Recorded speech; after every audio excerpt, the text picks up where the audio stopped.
नहीं है ना, मैं जब लिख रही हूँ मुझे क्या करना चाहिए?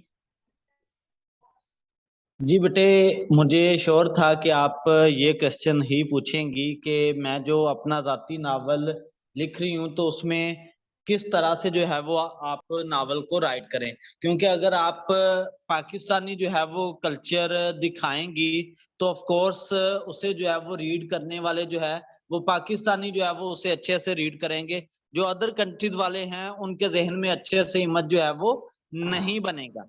ठीक है, तो आज का हमारा लेक्चर भी इन्हीं चीजों के रिलेटेड है। मैं आपको बताऊंगा कि आपने किस तरीके से जो है वो सारे काम को जीरो से लेके एंड तक जो है वो लेके चलना है स्टेप बाय स्टेप।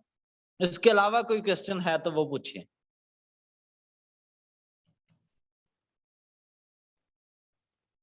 इसके अलावा बेटे सर या तो फिर सर प्लीज रिपीट कर दें वो, क्या नाम है, आवाज कट गई थी, मैंने सुना नहीं सही से। मैं कह रहा था कि आपका क्वेश्चन है कि जब मैं अपना जाती नावल लिखूंगी तो क्या मुझे पाकिस्तानी कल्चर को जो है वो लेके चलना पड़ेगा।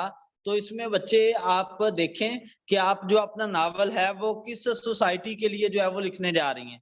ठीक है, एज अ ग्लोबल लिखने जा रही हैं तो उसमें फिर आपने पूरी दुनिया को मद्देनजर रख के अपनी चीज को जो है वो प्रेजेंट करना होता है। ठीक है, अगर आप पाकिस्तान में जो है वो पब्लिश करवा रही हैं, जैसे कि आपने पहले अपने 2 नावल पब्लिश करवाए हैं, वो सिर्फ पाकिस्तानी लिमिट तक जो है वो चलेंगे। जो अदर कंट्रीज के लिए आप उन्हें पब्लिश करेंगी तो वो बिल्कुल सिंपल सा कंटेंट है, उधर उस लेवल से नहीं चलेगा। तो फिर हमने पूरा ग्लोबली जो है वो इन्वायरमेंट को देखना होता है, उसके मुताबिक जो है वो चीज को राइट करना है। या तो आप कंटेंट ही ऐसा उठाएं कि वो पाकिस्तान में भी चले, अदर कंट्रीज में भी चले, जिस तरह से मर्जी आप राइड करें तो वो हर जगह पे हर लोकेशन के लिए जो है वो सूटेबल रहे। ठीक है, ये सीन चल रहा होता है। और इसके अलावा मतलब कंट्री कोई और लेके आए बीच में?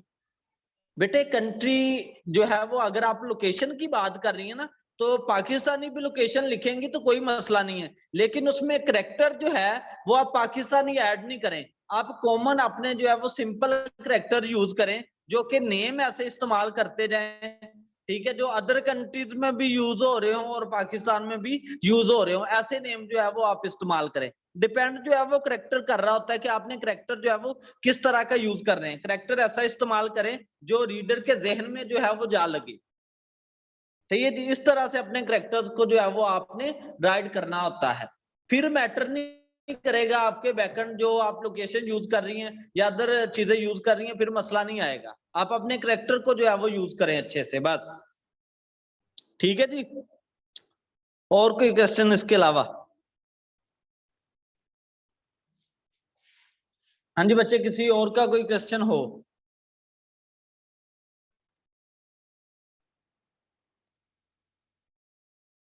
हाँ जी, ओके है जी, करें स्टार्ट लेक्चर को।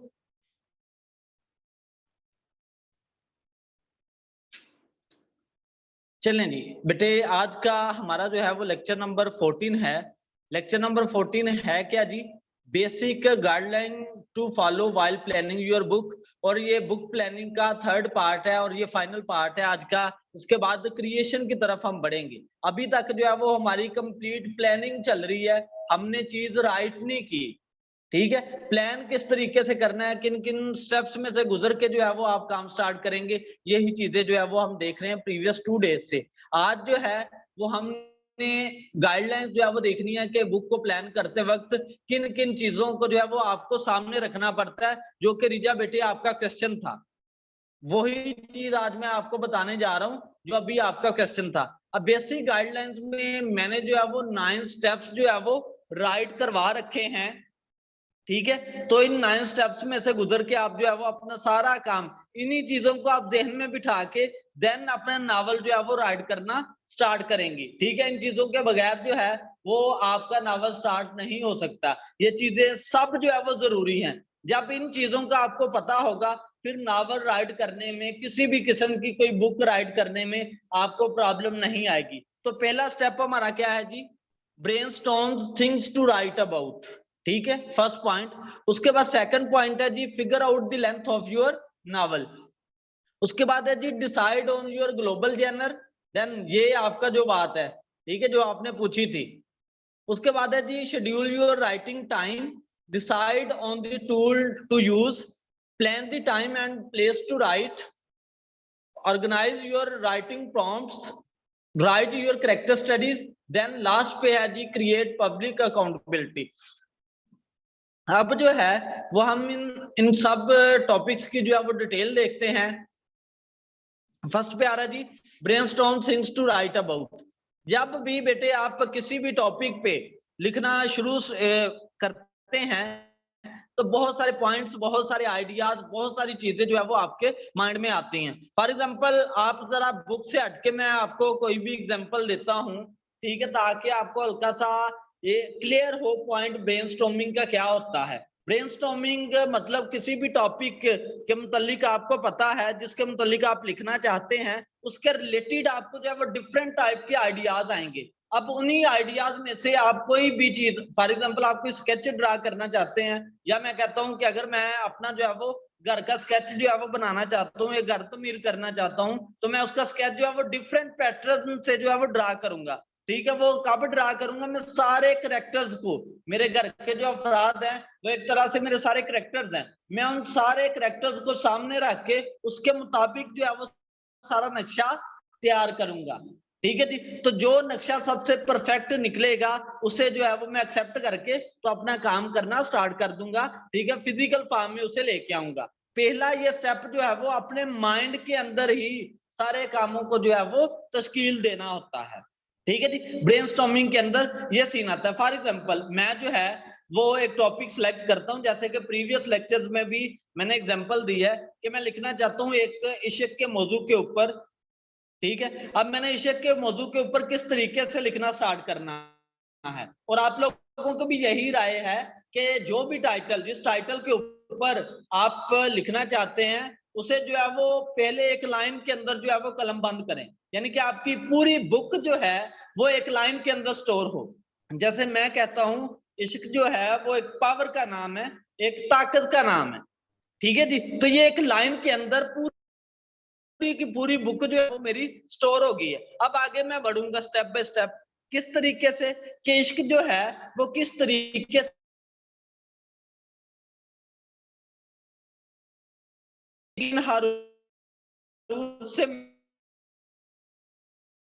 मिलकर, शीन से मुराद क्या है? शिद्दत। जब आपकी अकीदत में शिद्दत आएगी तो वो काफ से क्या बनती है? कुव्वत बनती है, ताकत बनती है। जैसे केमिस्ट्री वाले हैं, उन्हें रिएक्शंस का पता होगा कि जो है वो डिफरेंट आप एलिमेंट्स को, डिफरेंट कंपाउंड्स को आपस में मर्ज करवाते हैं। ठीक है, तो देन जो है वो एक न्यू कंपाउंड बनता है। तो उसे जो है वो इसी तरीके से आयन और शीन आपस में मिले, देन जो है वो क्या बनी? काफ से कुव्वत बनी, एक ताकत बनी। तो इसी के रिलेटेड जो है वो आगे आ रही है गजल मेरे ज़हन में, तो वो जो है वो आपके सामने पेश करता हूं, अगर आप सुनना पसंद करते हैं। क्योंकि मैं राइटर जो हूं, मैं एज आ सूफीज्म पे लिखता हूं, यानी कि कॉमन पॉइंट पे। मैं कभी भी ना मजहब के ऊपर लिखता हूं, ना अदर चीजों के ऊपर लिखता हूं। मैं अगर पोइट्री भी करता हूं तो मैं कॉमन पॉइंट पे जो है वो करता हूं। ठीक है, सिर्फ मोहब्बत के ऊपर, इश्क के ऊपर, सारे मज़ाहब को मिला के जो है वो मैं काम करता हूं। ठीक है, उसी के रिलेटेड गजल है। हाँ, वही इश्क व मोहब्बत की जला होती है जो अबादत दरे जाना पे अदा होती है। जो गिरफ्तारे मोहब्बत हैं ये उनसे पूछो, नाज क्या चीज है, क्या चीज अदा होती है। उनकी नजरों की हकीकत को कोई क्या जाने, उनकी नजरों में हर एक गम की दवा होती है। क्यों ना चेहरे पे मलूं खाक दरे यार को मैं, यही वो खाक है जो खाक शिफा होती है। रायगा सजदे भी हो जाते हैं मकबूले करम, शामिले हाल अगर उनकी रजा होती है। जाने क्या चीज छुपी है तेरे जलवों में सनम, सारी दुनिया तेरे जलवों पे फिदा होती है। मैं भी हूं एक अनायत की नजर का तालिब, तेरे कूचों में मरीजों को शिफा होती है। उनके मैखाने को छू आती है जब फसले बहार, फूल खिल जाते हैं मस्ती में हवा होती है। फना मिलता है आशिक को बका का पैगाम, जिंदगी जब राहे उल्फत में फना होती है। तो ये जनाबे वाला फना से आगे अब मेरा जरा माइंड लेवल ऐसे है कि लफ्ज फना आया तो उससे ही आगे जो है वो मेरे माइंड में शेर निकल आया, फनाफिल शेख जद होया तालब ते मुर्शद विच समाया। पंजाबी शेर है जी।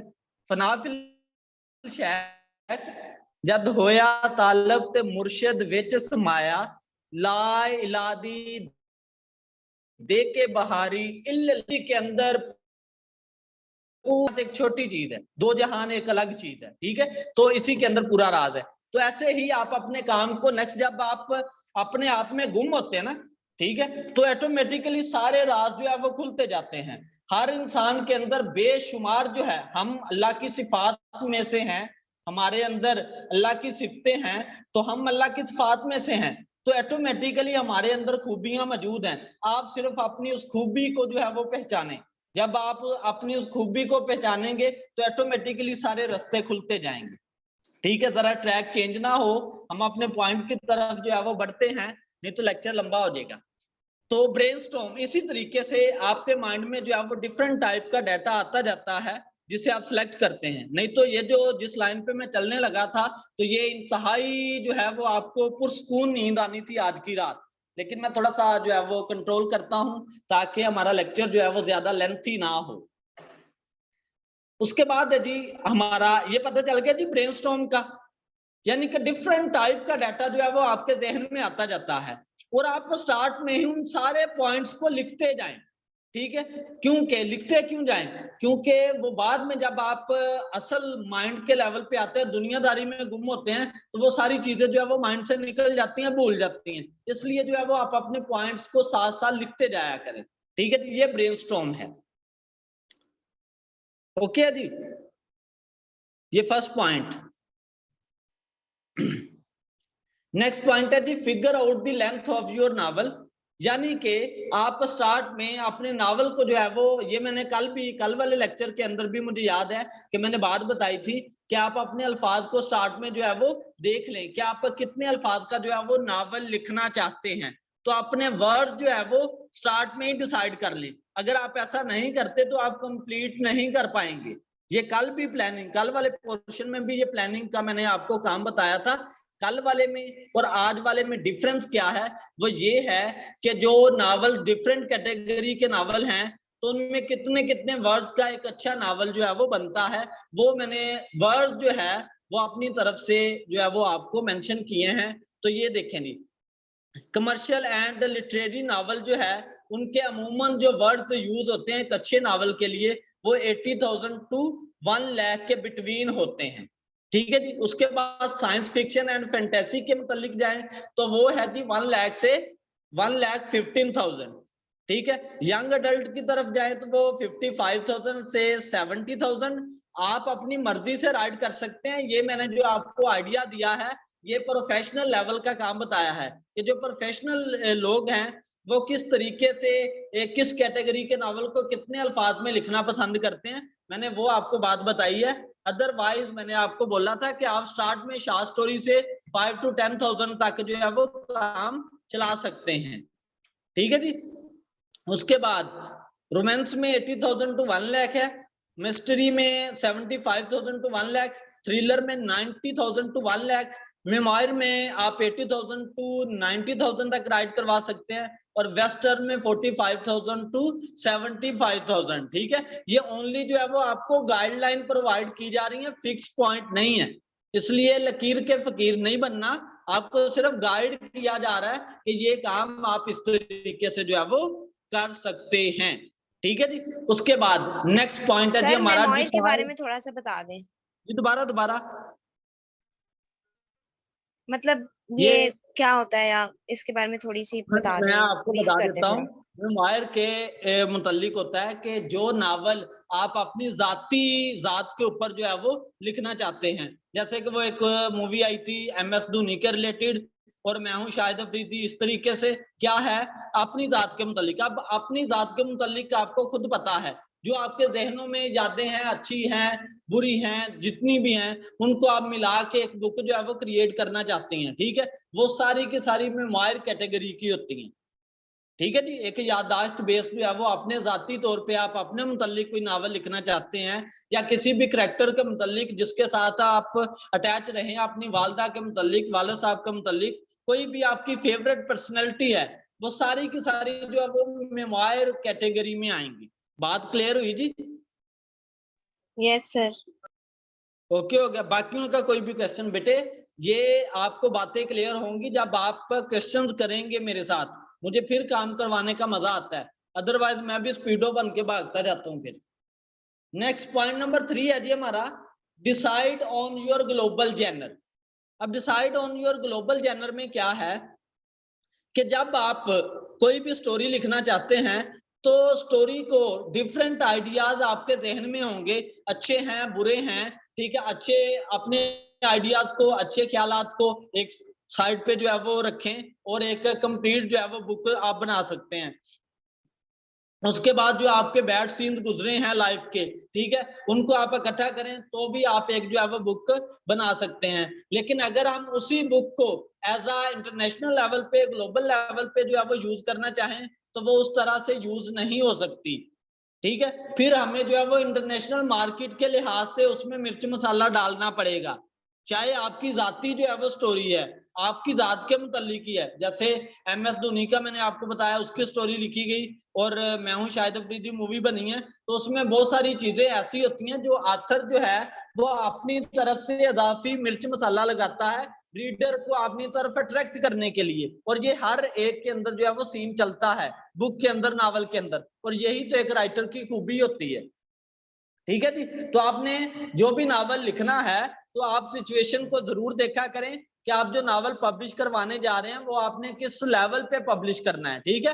तो हम इंटरनेशनल मार्केट में बैठे हैं तो हम पूरी की पूरी दुनिया को सामने रख के कोई भी चीज जो है वो राइट करवाएंगे, ठीक होगी बात। और इसमें आपकी जो है वो फिक्शन बुक्स भी आती हैं। नॉन फिक्शन की बात करें तो नॉन फिक्शन भी आप उसी के लिहाज से जो है वो राइट करेंगे इंटरनेशनल लेवल को मद्देनजर रखते हुए, ठीक है जी। नेक्स्ट देखते हैं, बात क्लियर हुई इसमें? ग्लोबल जेनर ओके ओके बोलते जाया करें। जैसे हमारे पुराने बुजुर्ग हमें कोई बात सुनाते होते थे ना, कहानी सुनाते होते थे, वो तब तक आगे नहीं थे बढ़ते जब तक हम हूं हाँ हाँ जी ठीक है हम सुन रहे हैं ये बोलते नहीं थे, तो वो आगे नहीं थे सुनाते। मेरा भी यही सीन है, ठीक है, जब तक आपने हाँ जी ये वो नहीं बोलना, बातचीत नहीं करनी मेरे साथ, तो मैं आगे नहीं बढ़ने वाला, ठीक है। उसके बाद है जी शेड्यूल योर राइटिंग टाइम, यानी कि टाइम, नावल को राइट करने में टाइम जो है वो बेइंतहा इंपॉर्टेंट जो है वो ये चीज है। आपने टाइम को जो है वो मद्देनजर जरूर रखना है। आप स्टार्ट में एक नावल स्टार्ट किया 50,000 वर्ड का, आपने उसे 1 साल में लिखा, ठीक है। बाद में ऐसा ऐसा टाइम आता है कि जब आप इंटरनेशनल लेवल पे कंपटीशन बेस पे राइटिंग स्किल जो है वो करते हैं तो फिर उसमें टाइम बड़ा मैटर करता है, ठीक है। जैसे कि मैंने ये लिखा है जी NANOWRIMO, ठीक है, ये बेसिकली है जी नेशनल नावल राइटिंग मंथ।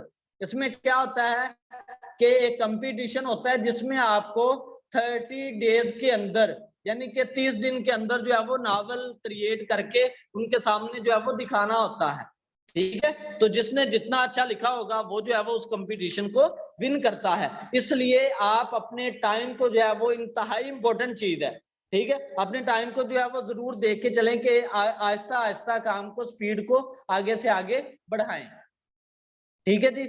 उसके बाद है जी decide on the tools to use, ठीक है। जिस भी टूल के ऊपर आप काम करने जा रहे हैं पहले उस टूल को सीखें। जैसे कि हमने बुक पब्लिश करनी है किसके ऊपर, जो बुक्स क्रिएट करनी है MS वर्ड के ऊपर, ठीक है। अब अगर आपको MS वर्ड ही यूज नहीं करना आता, बुक्स लिखनी तो आपको आ गई, MS वर्ड यूज नहीं करना आता, आप फिर अटक के बैठ गए, आप आगे बढ़ ही नहीं सकोगे। क्यों? क्योंकि आपको वो टूल यूज नहीं करना आता।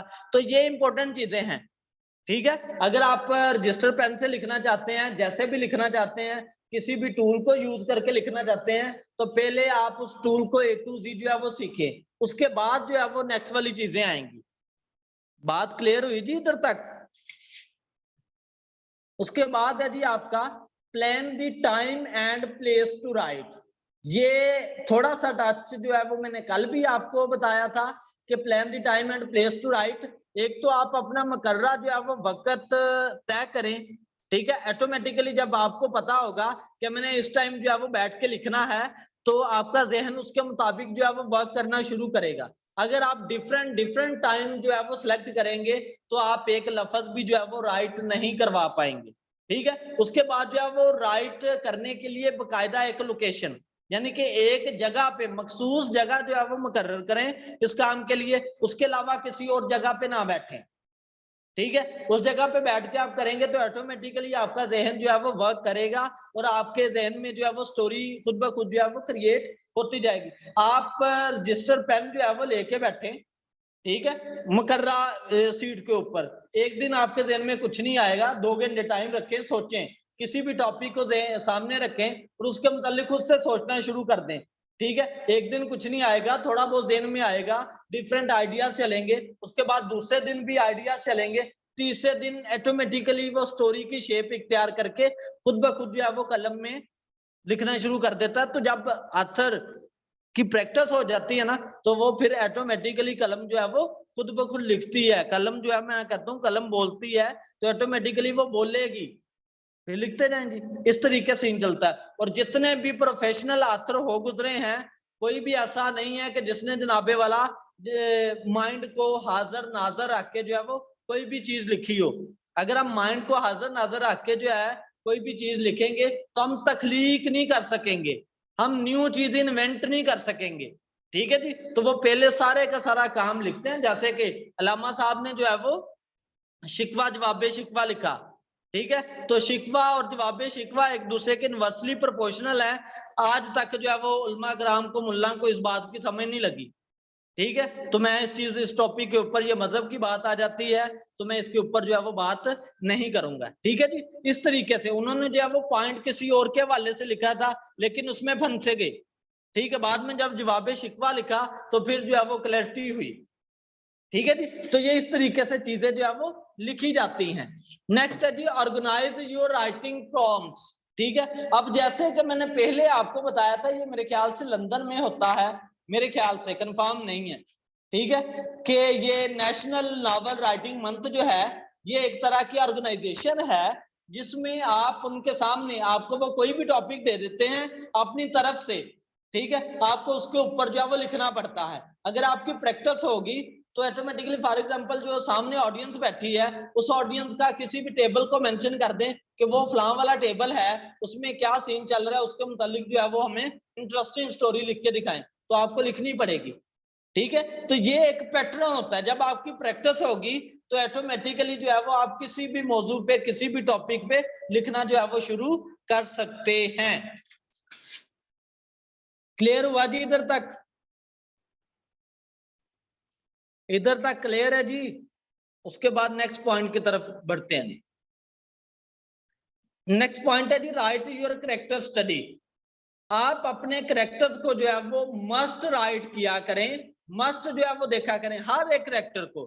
जितने कैरेक्टर, फॉर एग्जांपल अगर आप 10 कैरेक्टर राइट करवा रहे हैं, और मोस्टली ऑथर वही अच्छा है जो एक परमानेंट तौर पे अपने कैरेक्टर्स को लेके चलता है, क्योंकि उसके कैरेक्टर ही उसकी पहचान होती है। आप मखसूस कैरेक्टर डिफाइन कर लें खुद से, डिफाइन करने के बाद उन्हीं कैरेक्टर्स को हर बुक के अंदर जो है वो यूज किया करें, ठीक है। वो कैरेक्टर ही आपकी पहचान होंगी। जैसे कि मैंने आपको पहले भी बताया है कि जैसे ही रंजा एक नावल लिखा गया, असल में मोस्टली लोग इसके मुतालिक 2 राय देते हैं कि हीर रांझा जो है वो रियल में भी स्टोरी हो गुजरी है। कुछ लोग कहते हैं कि ये कोई स्टोरी नहीं रियल में हो गुजरी, ये अफसाना ही वारिस शाह ने इस तरह से लिख डाला है कि वो अफसाने को जो है वो रियल लाइफ में जो है वो जगह मिल गई है कि वाकई में ये सारा कुछ जो है वो हो गुजरा है। तो यही सीन होता है कि आप अपने कैरेक्टर्स को इस तरीके से जो है वो उनके साथ अटैच हो। तो आप जब स्टार्ट में ही 150 से 500 वर्ड तक अपने कैरेक्टर को डिफाइन कर लेंगे तो आपको पता चलेगा कि कौन सा कैरेक्टर क्या है और उसने आपकी स्टोरी के अंदर क्या किरदार करना है, ठीक है। तो फिर ऑटोमेटिकली आप सभी किरदारों को मर्ज करवा के आगे बढ़ते जाएंगे। ऐसा कभी भी नहीं होता कि आप जनाबे वाला आपने कौन सा एक दिन में बैठ के स्टोरी लिखनी है। टाइम लगता है, 50,000 वर्ड के नावल लिखने पे टाइम लगेगा, 1 मंथ लग जाए, 2 मंथ लग जाए, 3 मंथ लग जाए, उसमें टाइम लगेगा। अगर आप कहेंगे कि एक ही दिन के अंदर सारा लिख लें तो ऐसा पॉसिबल नहीं है। इसलिए आपको अपने कैरेक्टर के ऊपर काम करना पड़ता है। एक कैरेक्टर, जो भी आपका कैरेक्टर है, अक्सर आपने नोट किया हो या ना किया हो, मुझे याद नहीं है, ठीक है, मुझे नहीं, मैं नहीं जानता। टिकटॉक, स्नैक वीडियो आप सब जो है वो देखते होंगे, ये मुझे अच्छे से पता है, ठीक है जी। अब स्नैक वीडियो आप देखते हैं तो उसमें वो एक ही वक्त के अंदर वॉइस और एक्टिंग जो है वो नहीं कर रहे होते। ये मैं श्योरिटी के साथ कह सकता हूँ। वॉइस वो अलग रिकॉर्ड करते हैं, फिर उस वॉइस के ऊपर एक्टिंग जो है वो अलग से करते हैं, ये सीन चलता है। तो इसी तरीके से हर कैरेक्टर को अलग अलग जो है वो आप राइट करें, फिर उनको आपस में मर्ज करवाएं, फिर जो है वो एक बेस्ट स्टोरी क्रिएट होती है।